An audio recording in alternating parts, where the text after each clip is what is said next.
Hey, how you doing? We're at Daddy's Gun Shop in Mayo, Florida, and today Mr. Charles is going to talk about black powder guns. There's a lot of stuff going on. Season's coming up here pretty quick, so now's the time to start thinking about dragging that stuff out, getting it all prepared, because before you know it, that season is short, and you want to have everything together for your best ability to make that shot of a lifetime. So Mr. Charles, come over here and tell us all about them black powder guns.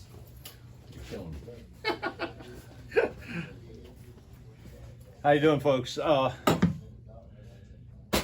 going to talk a little bit about black powder. It's a little bit different. It's kind of the older style shooting. There's several different kinds. I've only got percussion in here. I don't have a flintlock. I wish I had a flintlock. I wish I'd have brought mine. It's kind of interesting because you put a piece of flint, hits a, they call it a frizzen.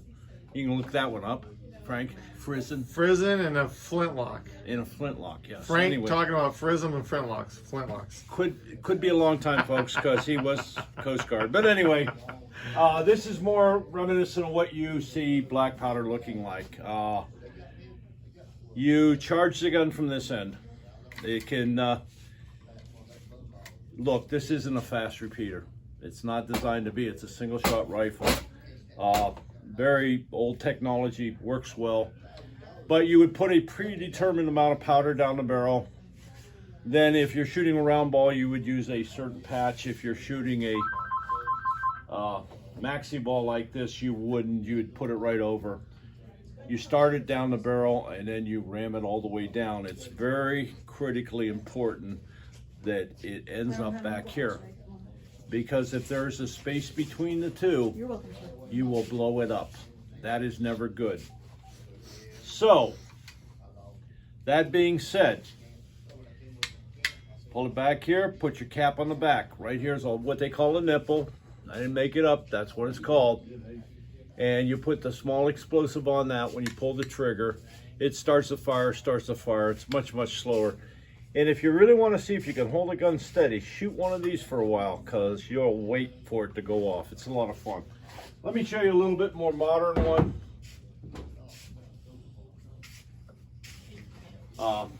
This is equipped for a scope. When you break it open, you can take this patch out, or this bolt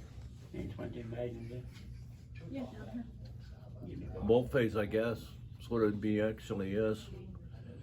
It's kind of nice because, see, the powder goes first, then the ball and the patch, or the ball itself. And sometimes you put the ball first and the powder afterwards and it won't go bang. This is kind of nice because now you can just take it and knock everything out the back. I bought 3 or 4 muzzle loaders that they didn't know if they were loaded or not. Wow. And in shops, and they went, we don't know for sure. Now, if I was a kind Christian man like Frank, I would show him how to do that.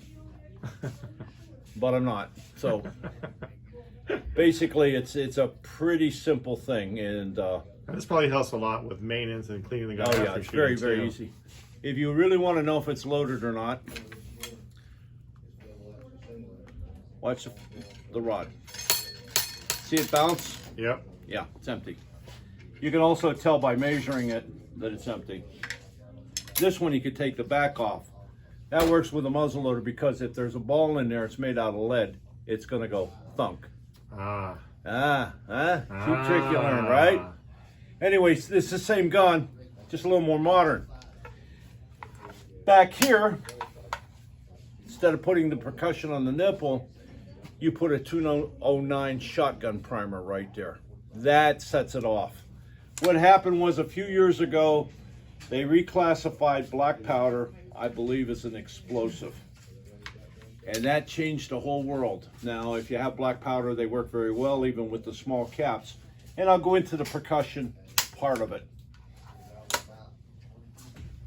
What sets the fire off are these little guys. They're just small little caps, but you notice, I got to do this slowly, folks.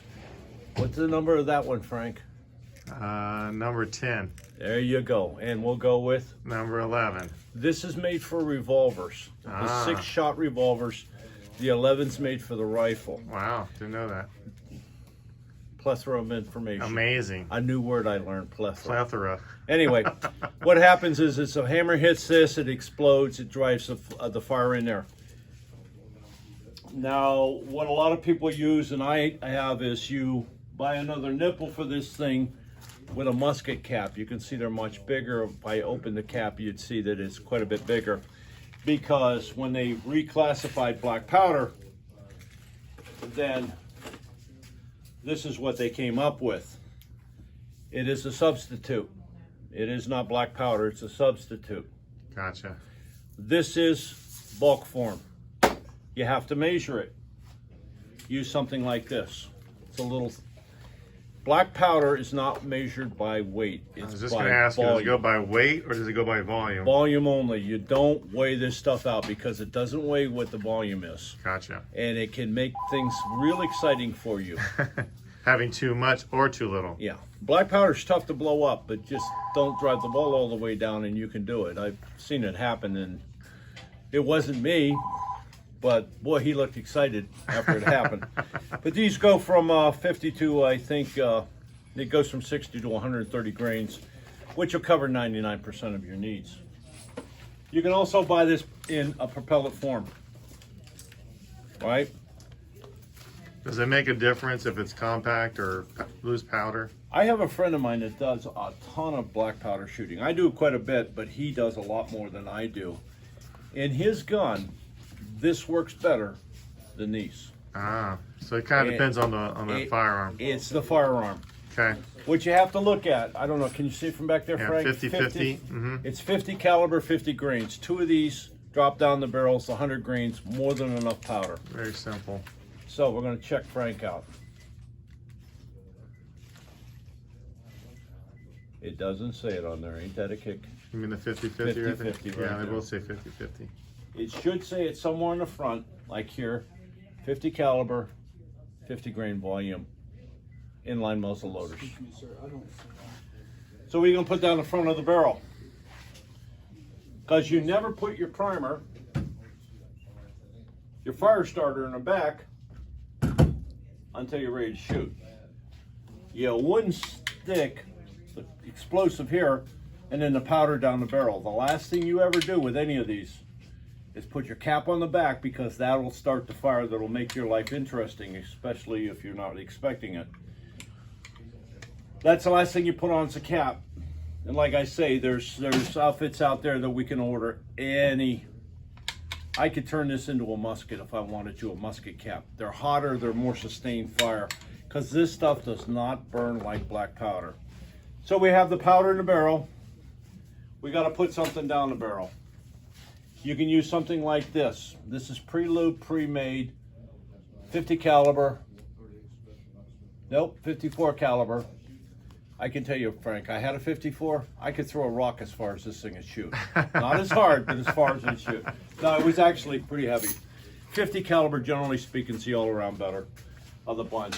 And probably easier to find at your local stores if you're on the road. Really is. These are the predetermined loops, wads, that you put around the ball. What it does is it takes the difference between your barrel size and the ball.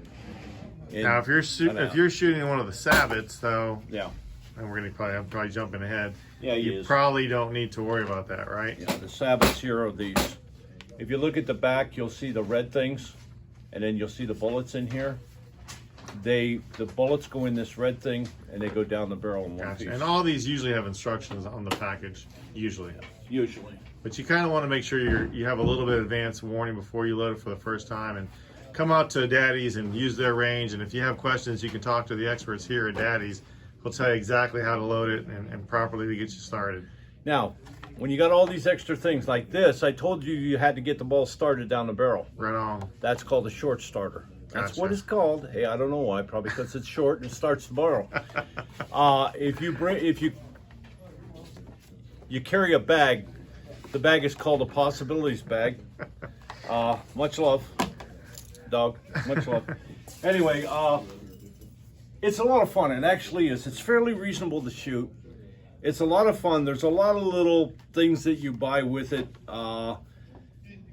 you know, you want to get your buckskin on and go out and burn some black powder. It's actually a lot of fun. Yeah. And if you want to learn a little bit about it, I work Mondays and Wednesdays, or whenever Travis tells me to come in.